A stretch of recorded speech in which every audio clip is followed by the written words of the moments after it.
sense is that, guys? I mean, that's ridiculous. So was Roger saying... So basically what Roger's saying is that Andy Pettitte came in and lied then. Obviously, you've been on record as saying you didn't really think Clemens was being honest with the people here. Has today's testimony changed your opinion at all? I think it has changed it a little bit. I think it's made it even stronger. I don't see how a person who doesn't have a bias, and I openly admit I'm biased against Roger Clemens. I don't like him and known him for a long time. But if you watch that 4 hours and 40 minutes today on television or listened on radio, I don't see how anybody could think that Roger Clemens is not guilty of sin. I mean, he has no answers for things. You could tell that a lot of his answers were what his lawyers told him to say. I mean, he acted big and bad, and like he always does. And I didn't do this, but I just can't see any way that he isn't guilty. What do you think is the most damning testimony or evidence that came to the forefront today? Oh, I think it's Pettitte. I mean, I think Andy Pettitte, who everybody knows, they even said it at the hearing today, is a great guy. I mean, he did cheat too, but so that doesn't help him very much. But for him to come out and basically say that, oh yeah, Roger Clemens, I know did this, and he talked to me about that, and then for Roger Clemens to say first, well, he misunderstood what I said. And then the only defense that he had is that, well, Andy Pettitte and I were good friends, and Andy Pettitte would have told me if he did it. That just really looked weak to me. So I think the Pettitte stuff really, really hurts him. What about the whole thing with his wife?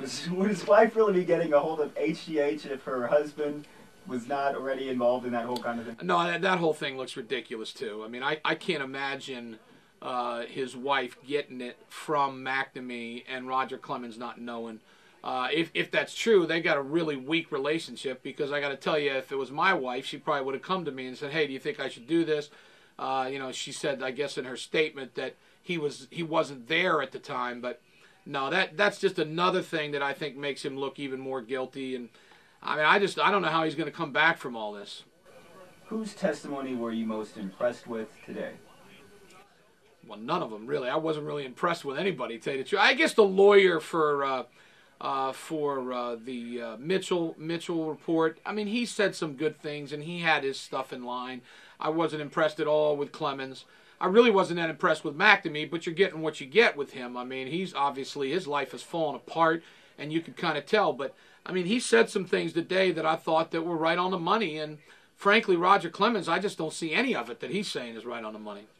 Jim, obviously this is a world that you're very familiar with, Major League Baseball. This has kind of been entrenched in the sport at this point, but what should happen with Clemens and in the future with HGH, steroids, and all of this? Well, I think it's really important that something does happen to Clemens, because I think that it'll send a message to everybody out there. If they can get him for perjury, I think he should go to prison. Marion Jones went to prison. I think he should. Now, I'm not saying he should go to prison for 10 years, but I do think that it would be good for baseball to see him walking into a prison.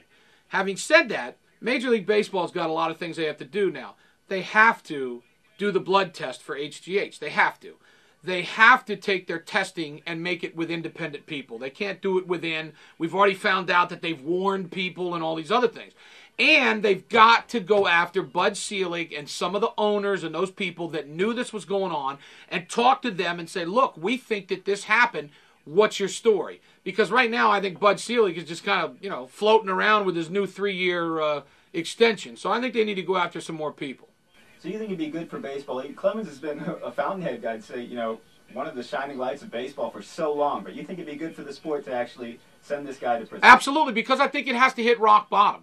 I mean, a lot of times when we have things in our lives, I believe that you've got to hit rock bottom before you can come back up. I think Roger Clemens going to prison would be rock bottom. At least I hope so. I hope there's not something more. And so I think it would be good for baseball. Would it be good for Roger Clemens? No, but I think it would be really good for baseball, because I think then they've got to, start soaring back upward and figuring out how they can get the integrity back.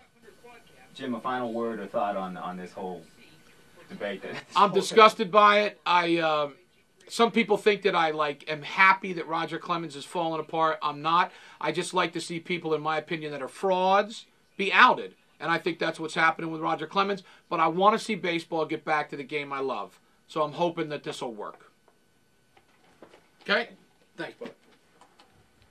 We're back. Jim Traber in studio today on this beautiful Wednesday.